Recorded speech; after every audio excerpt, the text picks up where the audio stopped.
Alors bonjour à tous, moi c'est Léa Guéguin, en troisième année de thèse.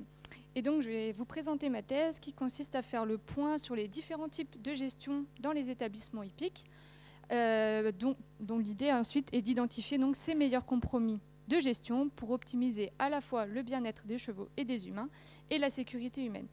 Et donc dans ce contexte de double approche bien-être-sécurité, la thèse elle a été construite via un financement CIFRE, donc en collaboration avec 2 laboratoires de recherche pour traiter l'aspect bien-être, et la CCMSA, donc la Caisse centrale de la mutualité sociale agricole, pour traiter l'aspect sécurité. Puisque, en effet, la sécurité humaine dans le milieu hippique est une vraie source de questionnement. Les chiffres de la CCMSA ont à nouveau parlé récemment, en montrant qu'il s'agit de la filière la plus accidentogène parmi tous les secteurs agricoles recensés à la CCMSA. Si maintenant on regarde côté laboratoire de recherche, qu'est-ce qu'on sait au niveau scientifique ? On sait que l'agressivité des chevaux, elle est liée à leur état de bien-être. Donc ça, on peut facilement le transposer à nous, humains. Quand on n'est pas très en forme, qu'on a des douleurs quelque part, on va être un peu plus ronchon avec nos interlocuteurs. Pour le cheval, c'est pareil. On sait qu'un cheval qui a mal au dos, notamment, ça va être un cheval qui est plus agressif avec l'humain. Donc à partir de ce que je viens de vous dire, vient la question centrale.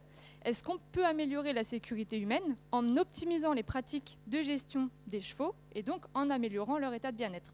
Et donc c'est vraiment la question de ma thèse. Et pour y répondre, je vais d'abord commencer par réaliser un état des lieux dans plusieurs établissements hippiques. Alors cet état des lieux, pour que vous compreniez à quoi ça correspond de manière très schématique, je vous invite tous à vous glisser dans la peau d'un cheval pendant quelques secondes.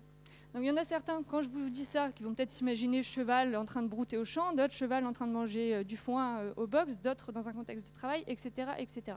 Parce qu'effectivement, pour les chevaux, il y a une multitude de contextes de vie. Mais en fonction de ce contexte de vie, de l'environnement dans lequel vous aurez mis votre cheval imaginaire, il va le percevoir plus ou moins positivement en fonction de ses besoins naturels. Donc tout est là, la complexité de cet état des lieux pour moi, de faire le lien entre la gestion, donc l'environnement de ce cheval, son état de bien-être, comment il va percevoir son environnement, et aussi comment il va percevoir les humains, donc la relation humain-cheval. Donc cela dans plusieurs types d'établissements, donc dans des écuries de course de trot et de galop, et aussi dans des centres équestres. Une fois cet état des lieux réalisé, voir comment sont les chevaux en fonction des écuries, etc.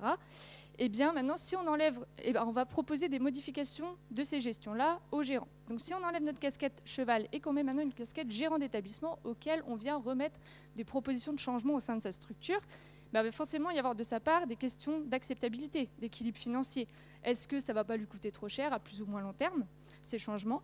Et donc il va y avoir une grosse phase de discussion avec lui pour trouver des concertations et les meilleurs compromis pour ajuster ces éléments de gestion et pour nous qu'on puisse suivre ces chevaux à long terme ensuite, après ces modifications, pour voir l'impact que ça aura eu sur leur bien-être, la relation humain-cheval et donc la sécurité humaine. Merci beaucoup.